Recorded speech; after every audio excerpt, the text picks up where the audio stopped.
আজকে সকালে রান্না করলাম মজার একটা ডেজার্ট আইটেম, আর তার সাথে করলাম দুপুরে আমার আর আপনাদের ভাইয়ার পছন্দের সবগুলো খাবার। তো চলুন আমার ভিডিওটা শুরু করা যাক এবং শেষ পর্যন্ত অবশ্যই দেখবেন। তো আমি মাত্র ঘুম থেকে উঠলাম। আজকে হচ্ছে আমার ঘুম থেকে উঠতে একটু দেরি হয়ে গেছে। আমি প্রতিদিন 7:30টায় উঠি, বাট আজকে একদমই জায়গা পাইনি। অ্যালার্ম যে কখন বাজছে আমি বুঝতেই পারিনি। এখন উঠে দেখি 7:50, মানে বুঝতে পারছি না আমার কতটা দেরি হয়ে গেছে। এখন আমি ফ্রেশ হব, তারপর রান্নায় যাব। আর আপনাদের ভাইয়া যেহেতু 8:30টার মধ্যে বের হয়ে যায়, ওকে খাবার আমি 8:15 থেকে 20-এর মধ্যে দিয়ে দিই। তো চলুন, এই আমার হাতে মোটমাট 15 মিনিট থেকে 20 মিনিটের মতো টাইম আছে। এর মধ্যে আমি কি খাবার। এই তো এখানে আমি রুটিটা ভেজে নিচ্ছিলাম, আর আমি তো রুটি ফ্রোজেন করে রাখি, এটা সবাই জানেন, এই জন্য আমার সকালে প্যারা কম হয়। তো তারপর প্রতিদিন সকালে যেহেতু ভাজি সবজি এগুলো দেওয়াই হয়, তো ভাবলাম আজকে একটু মিষ্টি কিছু করে দিই, আর এটা ঝটপট হবে। তো ফ্রিজে গিয়ে দেখলাম আমার আগে থেকে দুধ জাল দেওয়া ছিল, তো দুধটা দিয়ে আমি এর মধ্যে কর্নফ্লাওয়ার আর কাস্টার্ড পাউডার দিয়ে একটু ঘন করে নিয়েছি। তারপর এই তো একটু লাচ্চা সেমাইটা ঘিয়ে ভেজে নিয়ে এইভাবে একটু লেয়ার লেয়ার করে দিয়েছি।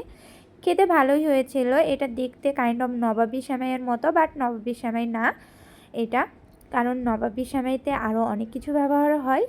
তো যাই হোক, এইটা দিয়ে আপনাদের ভাইয়া কিন্তু সেই দিনের সকালের নাস্তাটা কমপ্লিট করছিল, আর এটা নাকি খেতে দারুণ টেস্ট হয়েছিল।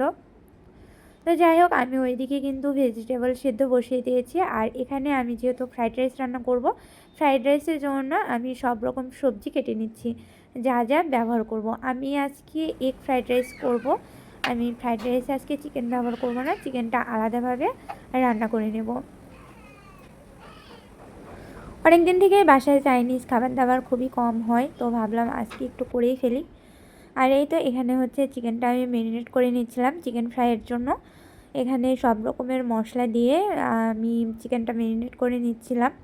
আসলে চিকেন ফ্রাইয়ে আমি সব ধরনের মশলাই দিই, হলুদটা বাদ দিয়ে আমি সব মশলা দিয়ে দিয়েছি। এখানে মাংস রান্না করতে যা যা মশলা লাগে সব দিয়েছি, এক্সট্রা শুধু সয়া সস আর টমেটো সস দিয়েছি।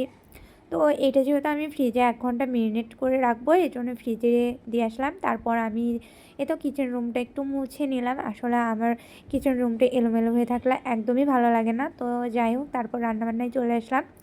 এখানে আমি যখন ফ্রাইড রাইস রান্না করি, ফ্রাইড রাইসে আমি যে সবজিগুলো ব্যবহার করি সেইগুলো কিন্তু আগেই একটু বাটারে আমি ভেজে নিই। এতে কি হয়, ফ্রাইড রাইসের টেস্টটা কিন্তু অনেকটা বেড়ে যায়। তো যাই হোক, এই তো আমার সবজিটা ভাজা হয়ে গেছে। তারপর আমি এখানে কিছু মশলা অ্যাড করে দিলাম, আমার ফ্রাইড রাইসের সিক্রেট মশলা। আর আমার এই ফ্রাইড রাইস কিন্তু অনেক অনেক অনেক টেস্টি হয়। আর এই তো আমার মশলাটা যখন কাঁচা গন্ধটা চলে যাবে, তখন আমি এইখানে সবজিগুলো দিয়ে দেবো। সবজিগুলো দেওয়ার পরে আমি এখানে চালগুলোও দিয়ে দেবো। এইটা আর ভাজাভাজির কোনো দরকার নাই, কারণ সবজিটা যেহেতু আগে থেকেই ভেজে রেখেছিলাম। আর এই তো চালটা দিয়ে আমি এটা খুব ভালোভাবে মিশিয়ে নিয়ে এইটা 10 মিনিটের মতো খুব ভালোভাবে ভেজে নিতে হবে। তারপর আমি পাশের চুলায় একটু ডিমটা ভেজে নিয়েছিলাম, তো সেটাই দিয়ে দিলাম। তারপর দিলাম একটু সামান্য চিনি, সয়া সস, টমেটো সস দিয়ে আবারও সবগুলো একসাথে মিশিয়ে নিলাম। আর এই তো আমার কিন্তু ফ্রাইড রাইস একদমই হয়ে গেছে। এখন আমি এটা চুলা থেকে নামিয়ে নেব। তারপর আমি এখানে চিকেন ফ্রাইটা ভেজে নিচ্ছিলাম। এখানে আমি আজকে জাস্ট ওই যেটা মাখিয়ে রেখেছিলাম যে চিকেনটা, ওই চিকেনের মধ্যে কর্নফ্লাওয়ার, ডিম আর একটু ময়দা দিয়ে মেখে নিয়েছি, আর সেটাই আমি এখন ভেজে নিলাম। তারপর এই কিছুটা চিকেন আমি ফ্রাইয়ের জন্য এমনি খাওয়ার জন্য রেখে দিয়েছিলাম, আর কিছুটা চিকেন আমি এখন এইভাবে রান্না করে নিচ্ছি। এভাবেও খেতে ভালো লাগে, আবার ওইটা চিকেন ফ্রাই হিসেবেও আমি খেতে পারবো। তো এই তো আমার হচ্ছে চিকেনটা কিন্তু ডান একদমই। তারপর আমি এখানে তো সাথে ভেজিটেবল করে নিচ্ছিলাম। অনেক জায়গায় অনেকভাবে করে, বাট আমি যেভাবে সাথে ভেজিটেবল করি সেইটাই আমি দেখালাম। আর এরপর তো আপনাদের ভাইয়াকে বিকালের নাস্তা দিয়েছিলাম দুপুরে খাওয়া দাওয়ার পর। আর এই তো আমার রেসিপিগুলো কিন্তু আপনাদেরকে একটু দেখিয়ে দিলাম। আজকের ভিডিওটা এই পর্যন্ত। সবাই ভালো থাকবেন, সুস্থ থাকবেন। আল্লাহ হাফিজ।